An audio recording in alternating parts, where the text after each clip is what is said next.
Hi everyone, நீங்கள் பார்த்து கொண்டிருப்பது உங்கள் புது வசந்தம் யூடியூப் சேனல். நான் உங்கள் அபு. நாம் நம்முடைய சேனலில் தொடர்ச்சியாக பொதுமக்களால் அதிகம் பேசப்படக்கூடிய செய்திகளையும், பொதுமக்கள் பேச மறந்த செய்திகளையும், பொதுமக்கள் பேசப்பட வேண்டிய செய்திகளையும் தொடர்ச்சியாக பார்த்து வருகின்றோம். அந்த வகையில் இந்த வீடியோவில் நாம் ஒரு முக்கியமான சம்பவத்தையும் அதன் பின்னணியையும் விரிவாக அலச இருக்கின்றோம். நமக்கு வந்த தகவல்களை நம் காதுக்கு எட்டிய தகவல்களை நாம் இந்த வீடியோவில் பகிர இருக்கின்றோம். எங்களுடைய வீடியோஸ் உங்களுக்கு பிடிச்சிருந்துச்சுன்னா எங்களோட யூடியூப் சேனலை சப்ஸ்கிரைப் பண்ணுங்கள், மறக்காமல் பெல் பட்டனை கிளிக் பண்ணுங்கள். அதாவது இந்தியாவில் வைர உற்பத்திக்கு ரொம்ப ஃபேமஸான இடம் அப்படின்னு கேட்டிங்கன்னா சூரத்தில் இருக்கக்கூடிய வைர உற்பத்தி சந்தை தான். அந்த சூரத்தில் தயாராகக்கூடிய அந்த வைரங்களுக்குன்னு ஒரு தனி மதிப்பு இருக்குது, ஒரு வேர்ல்டு லெவலில் ஒரு தனி கிரேஸ் இருக்குது. அப்படி சூரத்தில் ரெடியாகக்கூடிய அந்த வைரங்கள் மும்பையில் இருக்கக்கூடிய அந்த வைர விற்பனை சந்தையில் தான் விற்பனை செய்யப்படுது. அந்த மும்பை டைமண்ட் மார்க்கெட் வேர்ல்டு லெவலில் ரொம்ப ஃபேமஸான ஒரு மார்க்கெட். அந்த மார்க்கெட்டுக்கு கடந்த சில தினங்களுக்கு முன்பாக தமிழ்நாட்டிலிருந்து வந்த சில புரோக்கர்களால் கொண்டு வரப்பட்ட அந்த 500 கோடி ரூபாய் மதிப்புள்ள வைரங்கள் மும்பை வைர சந்தையே தலைகீழாக புரட்டி போட்டுருச்சு அப்படின்னு தான் சொல்லணும். பொதுவாக வைரங்களை கேரட் அப்படிங்கிற அளவுகளை வச்சு தான் அந்த வைரங்களை அளவீடு செய்கிறாங்க. எப்படி நம்ம தங்க நகைகளை சவரன் அப்படின்னு சொல்லிட்டு அளவீடு செய்கிறோமோ அதே மாதிரி வைரங்களை கேரட் அப்படிங்கிற ஒரு அளவுகோலில் தான் அளவீடு செய்கிறாங்க. அதுலேயும் வைரங்களில் +11 அப்படின்னு சொல்லக்கூடிய அந்த சைஸ் வைரங்கள் ரொம்ப பிரசித்தி பெற்றது, ரொம்ப விலை மதிப்பு மிக்கது. அப்படிப்பட்ட அந்த +11 சைஸ் கொண்ட வைரங்கள் கிட்டத்தட்ட 1 லட்சம் கேரட் அளவுள்ள வைரங்கள் மும்பை வைர சந்தைக்கு விற்பனைக்கு வந்திருக்கு. அதுதான் மும்பை வைர சந்தையே புரட்டி போட்டிருக்கு அப்படின்னு சொல்லலாம். அந்த வைரங்கள் மும்பை வைர சந்தைக்கு விற்பனைக்கு வந்ததுனால மும்பை வைர சந்தையுடைய வளர்ச்சி, மும்பை வைர சந்தையுடைய அந்த மார்க்கெட் பார்த்தீங்கன்னா கிட்டத்தட்ட 40% அளவுக்கு அது ரொம்ப வீழ்ச்சியில் போயிருக்கு அந்த வைரங்களுடைய விலைகள். இந்த வைரங்களை இவங்க எப்படி அழைக்கிறாங்க அப்படின்னு கேட்டிங்கன்னா இதுதான் ரொம்ப முக்கியமான விஷயம். இந்த வைரங்களை மும்பை வைர சந்தை வியாபாரிகள் ஜே டைமண்ட்ஸ் அப்படின்னு சொல்லிட்டு அழைக்கிறாங்க. ஜே டைமண்ட்ஸ் தமிழ்நாட்டிலேருந்து அந்த புரோக்கர் ஒரு ஹியூஜ் லெவல் டைமண்ட்ஸ். இதெல்லாம் வச்சு நீங்கள் ஓரளவுக்கு அனுமானத்துக்கு வந்திருப்பீங்க நான் என்ன சொல்ல வரேன்னு.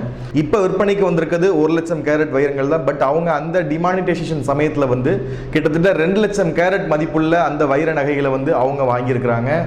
ஒரு கேரட் வைரத்துடைய விலை 50,000 அப்படின்னு நம்ம வச்சுக்கிட்டா கூட 1 லட்சம் கேரட் அப்படிங்கிற வைரத்துடைய விலை பார்த்தீங்கன்னா கிட்டத்தட்ட 500 கோடிக்கு மேலே போகுது. இந்த வைரங்களை அவங்க அந்த டிமானிட்டைசேஷன் சமயத்தில் வாங்கி ஸ்டாக் வச்சுருந்துருக்கிறாங்க. அதற்கு அப்புறமாக அந்த கட்சி முழுவதுமாக மத்தியில் ஆளக்கூடிய ஒரு கட்சியுடைய கட்டுப்பாட்டில் போகுது. இவங்களுடைய சொத்துக்கள் எல்லாம் பறிமுதல் செய்யப்படுது, இவங்க கூட இருந்தவங்களாம் அரசு செய்யப்படுறாங்க.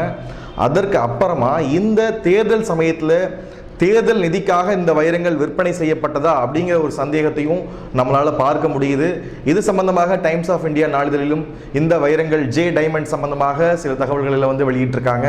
இந்த ஜே டைமண்ட்ஸ் அந்த பண மதிப்பிழப்பு நடவடிக்கையின் அப்போது வாங்கப்பட்ட இந்த ஜே டைமண்ட்ஸ் திரும்ப மும்பை வைர சந்தைக்கு விற்பனைக்கு வந்தது. மும்பை வைர சந்தையே தலைகீழாக புரட்டி போட்டுருச்சு அப்படின்னு தான் சொல்லணும். தேர்தல் நேரத்தில் இது போன்ற பரபரப்புகளை நாம் பேச மறந்துடுறோம். மற்றும் பொள்ளாச்சி சம்பவத்தாலையும் இந்த சம்பவங்கள்லாம் பொதுமக்கள் மத்தியில் சரியாக பேசப்படலை. இருந்தாலும் இது போன்ற உண்மை தகவல்களை மக்கள் மத்தியில் கொண்டு போகணும் அப்படிங்கிற நோக்கத்தோடு நம்மளுடைய சேனல் இந்த விஷயத்தை நம்ம பேசிகிட்டு இருக்கோம்.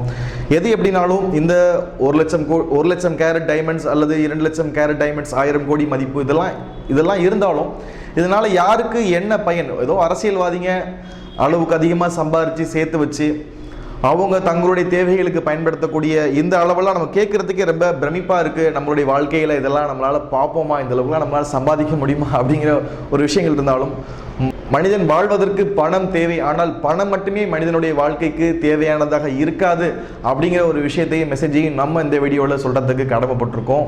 மனிதன் வாழ்வதற்கு தேவையான பணத்தை விட உபரியாக மிகுதியாக இருக்கக்கூடிய பணங்களை நம்முடைய உறவினர்களுக்கு, நம்முடைய சொந்த பந்தங்களுக்கு செலவிடுவதன் மூலமாக அன்பை பெறலாம், அன்பை விதைப்போம், அன்பை பெறுவோம் அப்படிங்கிற ஒரு மெசேஜையும் இந்த வீடியோவின் மூலமாக நான் சொல்ல கடமைப்பட்டுள்ளேன்.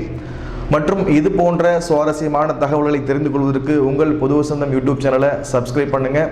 மற்றும் வேறு ஏதாவது தகவல்களுடைய பின்னணி, வேறு ஏதாவது சம்பவங்களுடைய பின்னணிகள் உங்களுக்கு தெரியணும்னு ஆசைப்பட்டீங்கன்னா, என்ன மாதிரியான சம்பவங்களின் பின்னணிகள் உங்களுக்கு தேவை அப்படிங்கிறதை நீங்கள் கமெண்ட்டில் லீவ் பண்ணுங்கள்.